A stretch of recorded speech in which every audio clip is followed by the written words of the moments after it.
Daily ಒಂದು ಹಸುಗೋ ಒಂದು ಮೇಕೆಗೋ ಒಂದು 10 kg ಮೇವು ಕೊಡ್ತೀರಾ ಅಂದ್ರೆ ಅದರಲ್ಲಿ ಕೇವಲ 3 ರಿಂದ 3.5 kg ಮಾತ್ರ ಇದನ್ನ ಕೊಡಬೇಕು. ಈಗ ನಮಗೆ ಹಸು ದೇಹದ ತೂಕ ಪ್ರಕಾರ ನಾವು ನೋಡೋದಾದ್ರೆ 10 ರಿಂದ 15 kg ನಾವು ಸಜೆಸ್ಟ್ ಮಾಡ್ತೀವಿ ಒಂದು ಹಸುಗೆ. ಕುರಿ ಕೋಳಿ ಮೇಕೆಗಾದ್ರೆ 1 ರಿಂದ 1.5 kg ಮೇಕೆ ಕುರಿಗೆ. ಅದೇ ಕೋಳಿಗಳಿಗೆ ಹೋದ್ರೆ 50 ಕೋಳಿಗೆ 1 ಟ್ರೇ, ಈ ರೀತಿ. ಹಂದಿಗಳಿಗಾದ್ರೆ 4 kg, ಈ ರೀತಿ ನಾವು ಸಜೆಸ್ಟ್ ಮಾಡ್ತೀವಿ. ಅಷ್ಟೊಂದು ಮಾತ್ರನೇ ನೀವು ಕೊಡಬೇಕು. ಹೆಚ್ಚಿಗೆ ಆದ್ರೆ ಇದರಲ್ಲಿ ನ್ಯೂಟ್ರಿಷನ್ ಫುಡ್ ಇರುತ್ತೆ, ಮತ್ತೆ ವಾಟರ್ ಕಂಟೆಂಟ್ ಜಾಸ್ತಿ ಬರುತ್ತೆ ಇದರಲ್ಲಿ. ರೈತರು ತಿಳ್ಕೊಬೇಕು, ಡ್ರೈ ಕಂಟೆಂಟ್ ಅಂದ್ರೆ ಒಣ ಮೇವು ಹಸುಗಳಿಗೆ ತುಂಬಾ ಆರೋಗ್ಯಕರ, ಒಳ್ಳೇದಂದ್ರೆ ಒಳ್ಳೇದು ಆರೋಗ್ಯಕ್ಕೆ.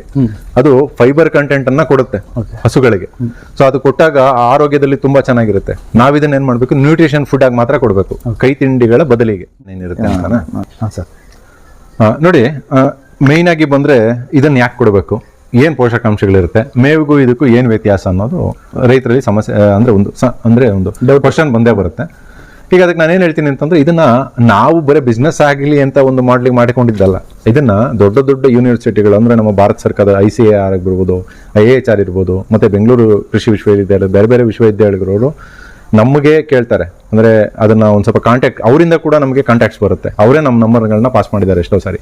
ಸೊ ಅಂದ್ರೆ ಅವರು ರಿಸರ್ಚ್ ಅಲ್ಲಿ ತಿಳಿದು ಬಂದಿರೋದು ಏನಂತಂದ್ರೆ, ಹೆಚ್ಚು ನ್ಯೂಟ್ರಿಯೆಂಟ್ ಅಂದ್ರೆ ನ್ಯೂಟ್ರಿಷಿಯನ್ ಫುಡ್ ಇದು. ಅಂದ್ರೆ ನಾವು ಏನ್ ಇಂಡಿ ಬೂಸ ನೋಡಿ, ಒಂದು ತಿಳ್ಕೊಳ್ಳಿ ರೈತರು ಯಾವತ್ತಿಗ್ಲು, ನಾವು ಒಣ ಧಾನ್ಯಗಳು, ಕೆಲವರು ಏನ್ ಮಾಡ್ತಾರೆ, ಕುರಿ ಮೇಯಿಸೋರು ಮೇಯ್ನ್ ಆಗಿ ಜೋಳಗಳನ್ನ ಹಂಗಂಗೆ ಕೊಡ್ತಾರೆ ಡೈರೆಕ್ಟ್ ಆಗಿ.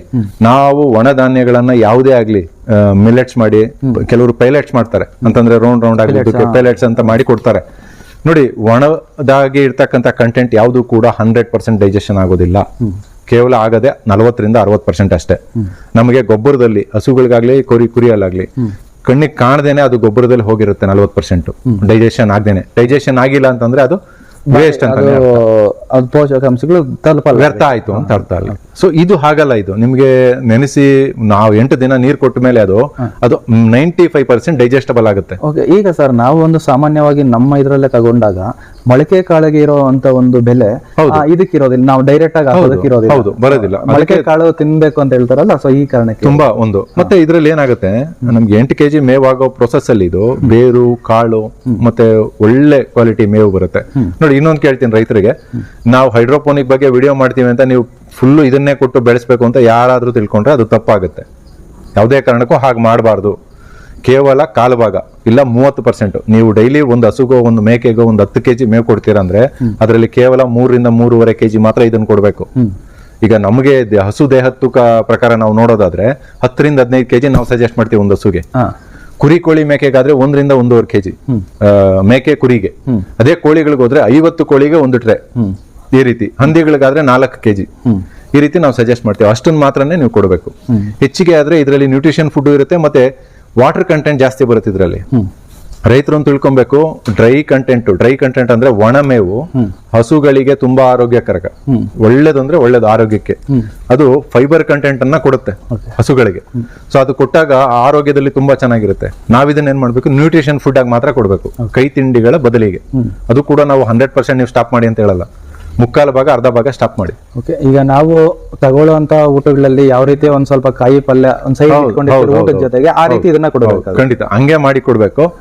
ಮತ್ತೆ ಅದೇ ಹೇಳಿದ್ನಲ್ಲ, ನಾವು ಏನಂದ್ರೆ ರೊಟೇಷನ್ ಡೈಲಿ ಒಂದು 20 ನಿಮಿಷ ನೀವು ಟೈಮ್ ಸ್ಪೆಂಡ್ ಮಾಡಿದ್ದೆ ಅದರಲ್ಲಿ ನೀವು ಏನು ಮಾಡ್ಕೊಂತೀರಾ. ಈಗ ಒಂದು ಹಸು ಸಾಕ್ತಾರೆ, ಅದಕ್ಕೆ ಒಂದು ತಿಂಗಳಿಗೆ ಒಂದು 2,500-3 ಸಾವಿರ ಖರ್ಚು ಬರುತ್ತೆ ಅಂದ್ರೆ ಅದ್ರಲ್ಲಿ ನೀವು 2,000 ರೂಪಾಯಿ ಸೇವ್ ಮಾಡಬಹುದು ಹೈಡ್ರೋಪೋನಿಕ್ ಅನ್ನ ಮಾಡ್ಕೊಂಡ್ರೆ. ಆದ್ರೆ ನೀವು ಇನಿಷಿಯಲ್ ಸ್ಟಾರ್ಟಿಂಗ್ ಅಲ್ಲಿ ಇನ್ವೆಸ್ಟ್ ಮಾಡ್ಬೇಕಾಗುತ್ತೆ, ಒಂದ್ ಸ್ವಲ್ಪ ಮಾಡಬೇಕು. ನೀವು ಒಂದು 25 ರಿಂದ 30 ಸಾವಿರ ಇನ್ವೆಸ್ಟ್ ಮಾಡಿದ್ರೆ ನಿಮ್ಗೊಂದು 2-3 ತಿಂಗಳಲ್ಲಿ ಅದ್ರ ನಿಮ್ಗೆ ರಿಟರ್ನ್ ಬಂದ್ಬಿಡುತ್ತೆ. ಸರ್, ಈಗ ನಾವು ಇಲ್ಲಿ ಕಣ್ಣು ಎದುರುಗಡೆ ನೋಡ್ತಾರೆ ಯೂನಿಟ್ ಸರ್, ಈ ಯೂನಿಟ್ ಇಟ್ಕೊಂಡು ಎಷ್ಟು ಹಸುಗಳಿಗೆ ಮೇವು ಕೊಡುತ್ತೆ ಸರ್? ಈಗ ನೋಡಿ, ಇದು ಟೋಟಲ್ 128 ಟ್ರೇ, 4 ಯೂನಿಟ್ ಅಂತೀವಿ ನಮ್ಮ ಪ್ರಕಾರ. ಒಂದು ಯೂನಿಟ್ಗೆ 32 ಟ್ರೇ ಬರುತ್ತೆ. 4 ಯೂನಿಟ್ ಹಾಕಿರ್ತಕ್ಕಂಥದ್ದು. ಇದು ಕಂಪ್ಲೀಟ್ ಅಲ್ಲಿ ಕರೆಂಟ್ ಅಲ್ಲಿ ನಡೆಯೋದು. ಇಲ್ಲಿ ಏನಾಗಿದೆ, ಇವರು ಪ್ರಯೋಗಾರ್ಥವಾಗಿ ಮೊದಲನೇ ಸ್ಟೇಜ್ ಅಲ್ಲಿ ಮಾಡಿರೋದು. ಈ ಯೂನಿಟ್ ಮಾಡಿ ಸುಮಾರು 8 ತಿಂಗಳಾಗಿದೆ. 8 ತಿಂಗಳು ಇವ್ರು ಏನ್ ಮಾಡ್ತಾರೆ, ಕೆಲವರು ಸುಮಾರು ಜನ ರೈತರು ಅಷ್ಟೇ ಈಗ ಏನ್ ಮಾಡ್ತಾರೆ ಅಂದ್ರೆ, ನಮ್ಮಲ್ಲಿ ಮಳೆಗಾಲದಲ್ಲಿ ಹೆಚ್ಚು ಮೇವಿರುತ್ತೆ, ನಿಲ್ಸ್ಬಿಡ್ತಾರೆ, ಬೆಳೆಯಲ್ಲ. ಸಮ್ಮರು, ಬೇಸಿಗೆ, ಚಳಿಗಾಲ ಬಂದ ತಕ್ಷಣ ಶುರು ಮಾಡ್ತಾರೆ. ಹಂಗೆ. ಸೊ ಮೇವಿನ ಕೊರತೆ ಇದ್ದಾಗ ಆ ರೀತಿ ಮಾಡ್ತಾರೆ ಸುಮಾರು ಜನ. ಮಳೆಗಾಲದಲ್ಲಿ ಸಿಗುತ್ತೆ. ಇಲ್ಲಿ ಸುಮಾರು ಇವ್ರದ್ದು 20 ಹಸು ಇದಾವೆ. 10 ದೇಸಿ ಹಸು ಮತ್ತೆ HF ಜರ್ಸಿಗಳು, ಪುಂಗನೂರು ಎಲ್ಲ ಹಸುಗಳನ್ನು ಸಾಕಿದ್ದಾರೆ ಇವರು. ತುಂಬಾ ಚೆನ್ನಾಗಿ ಮಾಡ್ತಾ ಇದ್ದಾರೆ. ಅಂದ್ರೆ ಅವ್ರ ಫೀಡ್ಬ್ಯಾಕ್ ಕೂಡ ತುಂಬಾ ಚೆನ್ನಾಗಿದೆ. ಜನ ಕೇಳೋದು, ನಮ್ಗೆ ಮೆಟೀರಿಯಲ್ ಬೇಕು, ಮತ್ತೆ ಮೋಟರ್ ಬೇಕು, ಟೈಮರ್ ಬೇಕು ಅಂತ ಕೇಳ್ತಾರೆ. ಅದನ್ನೇ ನಾವ್ ಹೇಳ್ಕೊಡ್ಬಾರ್ದು ಅನ್ನೋ ಮಿತ್ತೇನಿಲ್ಲ, ಅದು ತಿಳ್ಕೊಬಾರ್ದು ಅಂತ ಏನಿಲ್ಲ. ನೀವು ನೋಡಿ ಸಿಂಪಲ್, ನೀವು ಮಿನಿಮಮ್ 32 ಟ್ರೇ ಯೂನಿಟ್ ಅದನ್ನ ಮಿನಿಮಮ್ 32 ಮಾಡ್ಲೇಬೇಕು. ಅದಕ್ಕಿಂತ ಕಮ್ಮಿ ಮಾಡಿದ್ರೆ ನೀರು ಮತ್ತೆ ಮೋಟರ್ ಎಲ್ಲ ಹಾಕಿ ಸಪ್ಲೈ ಮಾಡಕ್ಕಾಗಲ್ಲ. ಹೆವಿ ಪ್ರೆಷರ್ ಸಿಗೋದು ನಮ್ಮ ಮಾರ್ಕೆಟ್ ಅಲ್ಲಿ, ಯಾವತ್ತು ಸಣ್ಣ ಸಣ್ಣ ಯಾವ್ದು ಸಿಗಲ್ಲ. ಸೊ 32 ಟ್ರೇ ಮಾಡ್ಕೊಂಡವ್ರಿಗೆ 1/2 HP ಮೋಟ್ರು. ನೀವು ಅಮೆಜಾನ್ಗಳಲ್ಲಿ ಹೋದ್ರೆ ಸೈಕ್ಲಿಕ್ ಟೈಮರ್ ಅಂತ ಹೇಳಿದ್ರೆ ಸಿಗುತ್ತೆ. ಅದು ಪ್ರತಿ ನಾವ್ ಎಷ್ಟು ಟೈಮ್ ಸೆಟ್ ಮಾಡ್ತೀವೋ ಅದಕ್ಕೆ ಹೊಡಿತಾ ಆಫ್ ಆಗ್ತಾ ಈ ತರ ಇರ್ತಾ ಹೋಗುತ್ತೆ. ಸೊ ಅದೊಂದು ಸೈಕ್ಲಿಕ್ ಟೈಮರು ಮೋಟ್ರು 1/2 HP. ನೋಡಿ ಇವಾಗ ನಾವು 128 ಟ್ರೇ ಮಾಡಿರೋದಕ್ಕೆ ನಾವು 1 HP ಸಬ್ಮರ್ಸಿಬಲ್ ಮೋಟರ್ ಹಾಕಿದೀವಿ. ಇದರಲ್ಲಿ ಡ್ರಮ್ ಸಬ್ಮರ್ಸಿಬಲ್ 1 HP ಮೋಟರ್ ಹಾಕಿದ್ದೀವಿ. ಸೊ ನೋಡಿ ಇದು ಅಷ್ಟೇ, ನೀರನ್ನು ಕೊಡೋದು ಕೂಡ ಒಂದು ಕಲೆ ಅನ್ನೋದಕ್ಕಿಂತ ನಾವು ಒನ್ಸ್ ಬೆಳೆದ ಮೇಲೆ ನಮ್ಗೆ ಐಡಿಯಾ ಬಂದ್ಬಿಡುತ್ತೆ. ಈಗ ಏನಾಗುತ್ತೆ, ಚಳಿಗಾಲದಲ್ಲಿ ನೈಟ್ ಫುಲ್ ಕೋಲ್ಡ್ ಇರುತ್ತೆ, ತಂಪು ವಾತಾವರಣ ಇರುತ್ತೆ, ನಮ್ಗೆ ನೈಟ್ ಅಲ್ಲಿ ನೀರು ಕೊಡೋ ಅವಶ್ಯಕತೆ ಇರಲ್ಲ. ಸೊ ನಾವು ಬೆಳಿಗ್ಗೆ 7 ಗಂಟೆಯಿಂದ ಸಂಜೆ 7 ಗಂಟೆವರೆಗೂ 4 ರಿಂದ 7 ಬಾರಿ ನೀರು ಕೊಟ್ರೆ ಸಾಕಿದಕ್ಕೆ. ಎಷ್ಟು ನಿಮಿಷಗಳು ಕೊಡ್ಬೇಕು? ಅಲ್ಲ, 1 ನಿಮಿಷ ಸ್ಪ್ರೇ ಸಾಕು. ಅದು ಏನಂದ್ರೆ ಇದು ಏನಿರುತ್ತೆ ಹೈಡ್ರೋಪೋನಿಕ್ ಮೇವಿನ ಮೇಲೆ ಬಿದ್ದ ನೀರು ಕೆಳಗಡೆ ಫ್ಲೋ ಆಗಿ ಹೋಗ್ಬಿಡ್ಬೇಕಷ್ಟೇ. ಆ ಫ್ಲೋ ಆಗಿ ಯಾವಾಗ ಶುರು ಆಗುತ್ತೆ ಹೊರಗಡೆ ಹೋಗಕ್ಕೆ, ಅವಾಗ ನಾವು ಆಫ್ ಮಾಡ್ಕೊಬೇಕು. ಅಂದ್ರೆ ಅಷ್ಟು ಟೈಮ್ ನೋಡ್ಕೊಂಡು ನೀವು ಸೆಟ್ ಮಾಡ್ಕೊಂಡು ಇದು ಮಾಡ್ಬೇಕು. ಮ್ಯಾಕ್ಸಿಮಮ್ ನಾನು ಸಜೆಸ್ಟ್ ಮಾಡೋದು 1 ರಿಂದ 2 ನಿಮಿಷ ಅಷ್ಟೇ. ಮತ್ತೆ ಇದರಲ್ಲಿ ಎಷ್ಟು ಕಮ್ಮಿ ನೀರು ವೇಸ್ಟೇಜ್ ನೀವು ಮಾಡ್ತೀರೋ ಅಷ್ಟು ತುಂಬಾ ಒಳ್ಳೇದು, ಅಷ್ಟು ಗ್ರೋತ್. ಮತ್ತೆ ಟ್ರೇಗಳಲ್ಲಿ ನೀರು ನಿಲ್ದೇ ಇರ್ತಕ್ಕಂಥದ್ದು ನೀವು ನೋಡ್ಕೊಬೇಕು, ಅದು ಮೇಂಟೈನ್ ಮಾಡ್ಬೇಕು. ಮೇನ್ ಟ್ರೇಯಲ್ಲಿ ನೀರು ನಿಂತಾಗ ಸ್ವಲ್ಪ ಇಷ್ಟೊಂದು ಇರುತ್ತೆ. ಇದರಲ್ಲಿ ಇನ್ನೊಂದು ಮೇಂಟೆನೆನ್ಸ್ ಏನಂತಂದ್ರೆ, ನೀವು ಫಿಲ್ಟರ್ಗಳನ್ನ ಹಾಕೊಬೇಕು. ಫಿಲ್ಟರ್ನ ಮಾಡಿದಾಗ ನಿಮ್ಗೆ ಅಲ್ಲಿ ಹೋಗಿ ಪೈಪುಗಳು ಫಾಗರ್ಗಳಲ್ಲಿ ಬ್ಲಾಕ್ ಆಗೋದು ಇದೆಲ್ಲ ತಪ್ಪುತ್ತೆ. ರೈತರು ಏನ್ ಹೇಳ್ತಾರೆ, ಅದೇ ಡಿಸೀಸ್ ಅಂತ ಹೇಳಿದ್ರೆ ಸ್ವಲ್ಪ ನೀರು ಏನಾದ್ರು ಜಾಸ್ತಿ ಆದಾಗ ಸರ್. ಈಗ ನೋಡಿ ಡಿಸೀಸ್ ಅಲ್ಲಿ ಏನಾಗುತ್ತೆ ಅಂತಂದ್ರೆ, ನೋಡಿ ಯಾವುದೇ ಕಾರಣಕ್ಕೂ ಇದರಲ್ಲಿ ಟ್ರೇಗಳಲ್ಲಿ ನೀರು ನಿಲ್ಬಾರ್ದು. ನೀರು ನಿಂತಾಗ ಏನಾಗುತ್ತೆ, ಅದು ಕೊಳಿಯಕ್ಕೆ ಆಸ್ಪದ ಮಾಡ್ಕೊಡುತ್ತೆ. ಮತ್ತೆ ಇನ್ನೊಂದು, ಹೈಡ್ರೋಪೋನಿಕ್ ನಲ್ಲಿ ಫೇಲ್ಯೂರ್ ಆಗೋದು ಯಾವಾಗ ಅಂತಂದ್ರೆ, ನಾವು ಒಳ್ಳೆ ಕಾಳುಗಳನ್ನ ನಾವು ಸೆಲೆಕ್ಟ್ ಮಾಡ್ಕೊಬೇಕು. ಆ ಕಾಳುಗಳು ಒಳ್ಳೆ ಸಿಕ್ಬಿಟ್ರೆ ನಮ್ಗೆ 90% ನಮ್ಗೆ ಸಕ್ಸಸ್ ಆದಂಗೆ. ಅಂದ್ರೆ ಹಾಕಿದ ಕಾಳು ಪ್ರತಿಯೊಂದು ಮೊಳಕೆ ಬಂತು ಅಂದ್ರೆ ಅದು ಖಂಡಿತ ಬೆಳೆಯುತ್ತೆ. ಮೊಳಕೆ ಬರ್ದೆ ಈಗ ಮಿಷಿನ್ಗೆಲ್ಲ ಹಾಕ್ಸಿರ್ತಾರೆ, ಸ್ವಲ್ಪ ದುಂಡಾಗಿರೋದಿರುತ್ತೆ, ಅದೆಲ್ಲ ಏನಾಗುತ್ತೆ, ಕೊಳಿತಾ ಹೋಗುತ್ತೆ. ಕೊಳ್ತಿರೋದು ಏನಾಗುತ್ತೆ, ಫಂಗಸ್ ಆಗುತ್ತೆ. ಫಂಗಸ್ ಆದಂಗೆ ಸಮಸ್ಯೆಗಳು, ನೀಟಾಗಿ ಕ್ರಾಪ್ ಬರೋದಿಲ್ಲ. ಸೊ ಇದು ನೋಡ್ತಾ ಇದ್ರಲ್ಲ, ಇದು ಕೂಡ ನಿಮ್ಗೆ ಅನ್ಸ್ಬೋದು ಏನ್ ಇಷ್ಟೊಂದು ಎಲ್ಲೋ ಇಶ್ ಇದೆ, ಕೆಂಪು ಇದೆ ತುಂಬಾ ಅಂತ. ಇದಕ್ಕೆ ಏನಂತೀವಿ ಅಂದ್ರೆ ಫೋಟೋಸಿಂಥಿಸಿಸ್ ಆಗಿಲ್ಲ ಸರಿಯಾಗಿ. ಫೋಟೋಸಿಂಥಿಸಿಸ್ ಆಗಿಲ್ಲ ಅಂದ್ರೆ ನಮ್ಗೆ ಇದಕ್ಕೆ ಬೆಳಕು ಗಾಳಿ ತುಂಬಾ ಚೆನ್ನಾಗಿ ಬೇಕು, ಒಳ್ಳೆ ಪ್ರಮಾಣ. ಆಹಾರ ತಯಾರು ಸರಿಯಾಗಿ ಮಾಡ್ಕೊಳಕ್ ಆಗೋದಿಲ್ಲ. ಸನ್ಲೈಟ್ ಚೆನ್ನಾಗಿರ್ಬೇಕು. ಆ ಸಮಸ್ಯೆಯಿಂದ ಹಂಗಾಗುತ್ತೆ.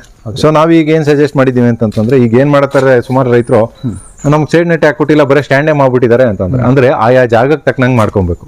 ಈಗ ನೋಡಿ ಇಲ್ಲಿ ಒಂದೇ ಒಂದು ಪ್ರಾಣಿ ಕೂಡ ಒಳಗಡೆ ಬರಲ್ಲ, ಈವನ್ ಕೋಳಿ ಸಮೇತ ಬರಕ್ ಕಷ್ಟ ಇದೆ. ಇಂಥ ಕಡೆ ನಾವೇನ್ ಮಾಡಕ್ಕೆ ಶೇಡ್ ನೆಟ್ ಅವಶ್ಯಕತೆ ಇಲ್ಲ. ಸೊ ಯಾವಾಗ ನಾವು ಮನೆ ಮುಂದೆ ಹೊರಗಡೆ ಸಪರೇಟ್ ಜಾಗಗಳಲ್ಲಿ ಮಾಡ್ತಾ ಹೋಗ್ತೀವಿ, ಅವಾಗ ಶೇಡ್ ನೆಟ್ ಏನಕ್ಕೆ ಹಾಕೋದು ಅಂದ್ರೆ, ಯಾವ್ದೇ ಆಗ್ಲಿ ಸಡನ್ ಆಗಿ ಬಂದು ಅದನ್ನ ತಿಂದೇ ಇರ್ಲಿ, ಕೋಳಿ ಆಗ್ಲಿ ಮೇಕೆ ಆಗ್ಲಿ ಬಂದು ತಿಂದೇ ಇರ್ಲಿ.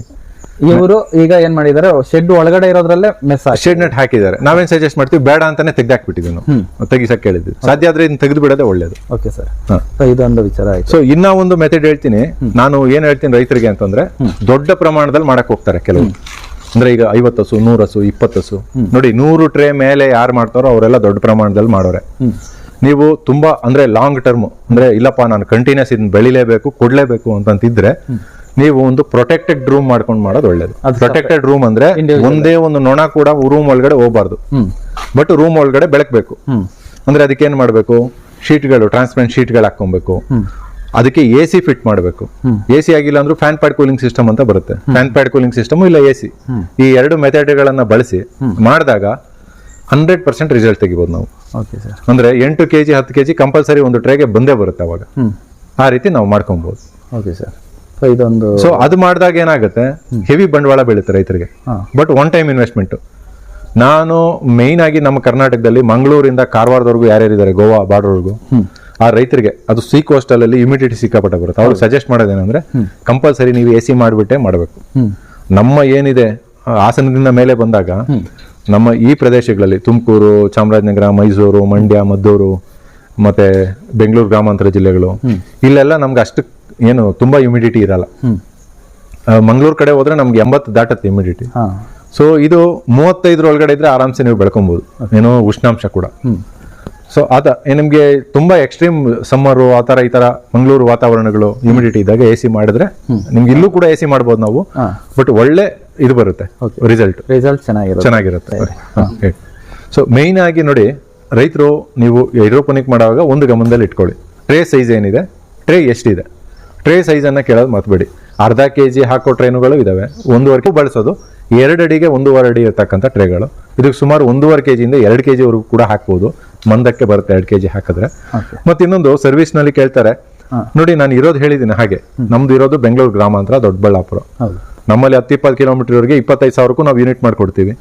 ಕೋಲಾರ, ಚಿಂತಾಮಣಿ, ರಾಮನಗರ ಅಂದ್ರೆ ನಮ್ಗಿಂತ 80-100 ಕಿಲೋಮೀಟರ್ ಹೋಗ್ತಾ ರೇಟ್ ಜಾಸ್ತಿ ಆಗ್ತಾ ಹೋಗುತ್ತೆ. ಯಾಕಂದ್ರೆ ನಾವು ಟ್ರಾನ್ಸ್ಪೋರ್ಟ್ಗೆ ಹಾಕ್ಬೇಕು, ನಾವು ಆಟೋಗೆ ಹಾಕಿ ಬಸ್ಗೆ ಹಾಕಿ ತಗೊಂಡ್ಬಂದು ಮಾಡೋದು ಕಷ್ಟ ಆಗುತ್ತೆ. ನಮ್ದೇ ಗೂಡ್ಸ್ ಗಾಡಿ, ವ್ಯಾನ್ಗಳು ಮತ್ತೆ ಈಕೋ ವ್ಯಾನ್ಗಳು ಇರೋದ್ರಿಂದ ನಾವು ನಮ್ ಗಾಡಿಯಲ್ಲಿ ನಾವು ಟ್ರಾನ್ಸ್ಪೋರ್ಟ್ ಮಾಡ್ಕೊಂಡು ನಾವು ಮಾಡ್ತೀವಿ. ಈಗ ನಾರ್ತ್ ಕರ್ನಾಟಕ ಬೇರೆ ಬೇರೆ ಸ್ಟೇಟ್ ಅಲ್ಲಿ ಇರೋರ್ಗೆ, ಬೇರೆ ಬೇರೆ ಡಿಸ್ಟಿಕ್ ಅಲ್ಲಿ ಇರೋರ್ಗೆ ಒಂದ್ ಸ್ವಲ್ಪ ರೇಟ್ ಜಾಸ್ತಿ ಆಗ್ಬೋದು. ಈಗ ನಾವು ಇಲ್ಲಿ 25-26 ಮಾಡಿದ್ರೆ ಅಲ್ಲಿ 30,000 ರೂಪಾಯಿ ನಾವು ಮಾಡ್ಲೇಬೇಕಾಗುತ್ತೆ. ಖಂಡಿತ ನಮ್ಗೆ ಟೋಲ್ಗಳು ಇದು ಎಲ್ಲ ಇರುತ್ತೆ, ತುಂಬಾ ಖರ್ಚುಗಳು ಜಾಸ್ತಿ. ಸೊ ಒಂದು ಮತ್ತೆ ಇನ್ನೊಂದೇನಂತಂದ್ರೆ ವಾರಂಟಿಗಳು ಮೈನ್ ಆಗುತ್ತೆ. ನಾವು ಹಾಕೋ ಮೋಟರ್ಗಳು, ನಾವು ಹಾಕ್ತಕ್ಕಂಥ ಪ್ರತಿಯೊಂದಕ್ಕೂ 1 ವರ್ಷ ನಾವು ಕೊಡ್ತೀವಿ. ಸೊ ಇದು ನಮ್ದಾಯ್ತು ಅಂದ್ರೆ ಪೀಸ್ ಒಂದ್ಸರಿ ಎಲ್ಲ 2 ಸರಿ ಕೇಳಲಿ ನಾವು ಕೊಡುವಂತದ್ದು ವರ್ಷದೊಳಗಡೆ ನಾವು ರಿಪ್ಲೇಸ್ಮೆಂಟ್ ಮಾಡ್ಕೊಡ್ತೀವಿ. ನಮ್ಗೆ ಹಳೆ ಪೀಸ್ ನೀವು ವಾಪಸ್ ಕೊಟ್ರಾಯ್ತು, ನಾವು ಹೊಸ ಪೀಸ್ ನಿಮ್ಗೆ ಕೊಡ್ತೀವಿ. ಫಸ್ಟ್ ನಾವು ಹೊಸ ಪೀಸ್ ಕೊಡ್ತೀವಿ, ಆಮೇಲೆ ನೀವು ಕೆಟ್ಟೋಗಿರೋ ಪೀಸ್ನ ನಮ್ಗೆ ಕಳ್ಸಿದ್ರೆ ಆ ರೀತಿ ಇರುತ್ತೆ. ನೋಡಿದ್ರಲ್ವಾ, ಹೈಡ್ರೋಫೋನಿಕ್ ಅಂತ ಹೇಳಿದ್ರೆ ಏನೆಲ್ಲ ಒಂದು ಪ್ರೊಸೀಜರ್ಸ್ ಇರ್ತದೆ ಮತ್ತೆ ಯಾವ ರೀತಿ ಎಲ್ಲ ಒಂದು ಇದಿರ್ತದೆ, ಸ್ಟೆಪ್ಸ್ ಇರ್ತದೆ ಅಂತ ಹೇಳ್ಬಿಟ್ಟು ಮಂಜುನಾಥ್ ಸರ್ ಅವರು ನೀಟಾಗಿ ಎಕ್ಸ್ಪ್ಲನೇಷನ್ ಕೊಟ್ಟಿರ್ತಾರೆ. ಸೊ ಯಾರಾದರೂ ಆಸಕ್ತಿ ಇರೋರು ಅವ್ರನ್ನ ಕಾಂಟ್ಯಾಕ್ಟ್ ಮಾಡ್ಬೇಕಂತ ಹೇಳಿದ್ರೆ ಅವರ ನಂಬರ್ನ ಡಿಸ್ಕ್ರಿಪ್ಷನಲ್ಲಿ ಹಾಕಿರ್ತೀನಿ. ಇಲ್ಲ ಅವರದೇ ಆದ ಒಂದು ಯೂಟ್ಯೂಬ್ ಚಾನಲ್ ಇದೆ. ನಿಮ್ಗೆ ಏನಾದರೂ ಇನ್ನೂ ಡೌಟ್ಸ್ ಇತ್ತು ಅಂತ ಹೇಳಿದ್ರೆ ಇನ್ನಷ್ಟು ವಿಡಿಯೋಗಳಿಗೋಸ್ಕರ ಸರ್ ನಿಮ್ಮ ಯೂಟ್ಯೂಬ್ ಚಾನಲ್. ಸರ್ ಈಗ ಏನಂದ್ರೆ ಸುಮಾರು ಜನ ನಮ್ಮ ಕಸ್ಟಮರ್ಸ್ ಇದ್ದಾರೆ, ಮತ್ತೆ ಹೊಸದಾಗಿ ಹೈಡ್ರೋಪೋನಿಕ್ ನಮ್ಮ ಹತ್ರ ಅಲ್ಲ, ಅವ್ರು ಬೆಳಿಬೇಕು ಅಂತ ಸ್ವಯಂ ಆಗಿ ಮಾಡ್ಕೊಂತ ಆಸಕ್ತಿ ಇರೋರಿಗೆ ಅನುಕೂಲ ಆಗ್ಲಿ ಅಂತಾನೆ ದಕ್ಷ ಆಗ್ರೋ ಏಜೆನ್ಸೀಸ್ ಅಂತ ಒಂದು ಯೂಟ್ಯೂಬ್ ಚಾನಲ್ ಇದೆ. ಇದರಲ್ಲಿ ಕಂಪ್ಲೀಟ್ ಆಗಿ ನಾವೇ ಅಂದ್ರೆ ನಮ್ಮ ಎಕ್ಸ್ಪೀರಿಯನ್ಸ್ ಅಂದ್ರೆ ಹೈಡ್ರೋಪೋನಿಕ್ ಅನ್ನ ಎಯಿಂದ ಝಡ್ವರೆಗೂ ಅಂದ್ರೆ ಯಾವ ರೀತಿ ಮಾಡಿದಾಗ ಏನೇನು ರಿಸಲ್ಟ್ ಬರುತ್ತೆ ಅಂತ ಸುಮಾರು ವಿಡಿಯೋಗಳನ್ನ ನಮ್ಮ ಚಾನಲ್ ಹಾಕಿದೆ. ಚಾನಲ್ ನೇಮು ದಕ್ಷ ಆಗ್ರೋ ಏಜೆನ್ಸೀಸ್ ಅಂತ. ಅದನ್ನ ಸಬ್ಸ್ಕ್ರೈಬ್ ಮಾಡ್ಕೊಂಡ್ರೆ ಹೈಡ್ರೋಪೋನಿಕ್ ಬಗ್ಗೆ ಮಾತ್ರ ಒಳ್ಳೆ ಇನ್ಫಾರ್ಮೇಶನ್ ನೀವು ತಿಳ್ಕೊಬಹುದು. ಖಂಡಿತ ಸರ್. ಸ್ನೇಹಿತರೆ ನೋಡಿದ್ರಲ್ವಾ, ನಿಮ್ಗೆ ಏನಾದರೂ ಇಂಟ್ರೆಸ್ಟ್ ಇದ್ರೆ ಆ ಚಾನಲ್ ಅಲ್ಲಿ ನಿಮಗೆ ಕಂಪ್ಲೀಟ್ ಇನ್ಫಾರ್ಮೇಶನ್ಸ್ ಇನ್ನಷ್ಟು ವಿಡಿಯೋಗಳು ಸಿಗುತ್ತೆ. ಸೊ ಜೊತೆಗೆ ಇವರ ನಂಬರ್ ಬೇಕಾದ್ರೆ ನಾನು ಡಿಸ್ಕ್ರಿಪ್ಷನ್ ಅಲ್ಲಿ ಅಪ್ಡೇಟ್ ಮಾಡಿರ್ತೀನಿ. ಯಾರಾದರೂ ಆಸಕ್ತಿ ಇರೋರು ಖಂಡಿತ ಇವ್ರನ್ನ ಕಾಂಟ್ಯಾಕ್ಟ್ ಮಾಡಿ ಅವ್ರ ಹತ್ರ ಒಂದು ಸಲಹೆ ತಗೊಂಡು ನೀವು ಮಾಡಿಸ್ಕೊಳ್ಳೋದಾದ್ರೆ ಮಾಡಿಸ್ಕೊಳ್ಳಿ. ಸರ್ ಇಷ್ಟೆಲ್ಲ ಒಂದು ಹೈಡ್ರೋಫೋನಿಕ್ ಇದು ಮೆಥಡ್ಗಳನ್ನ ಎಲ್ಲ ಎಕ್ಸ್ಪ್ಲೇನ್ ಮಾಡಿದ್ದಕ್ಕೆ ನಿಮಗೆ ನಮ್ಮ ಕಡೆಯಿಂದ, ನಮ್ಮ ಯಾರೆಲ್ಲ ವಿಡಿಯೋ ನೋಡಿದಾರೆ ಅವ್ರ ಕಡೆಯಿಂದ ಧನ್ಯವಾದಗಳು ಸರ್. Thank you sir.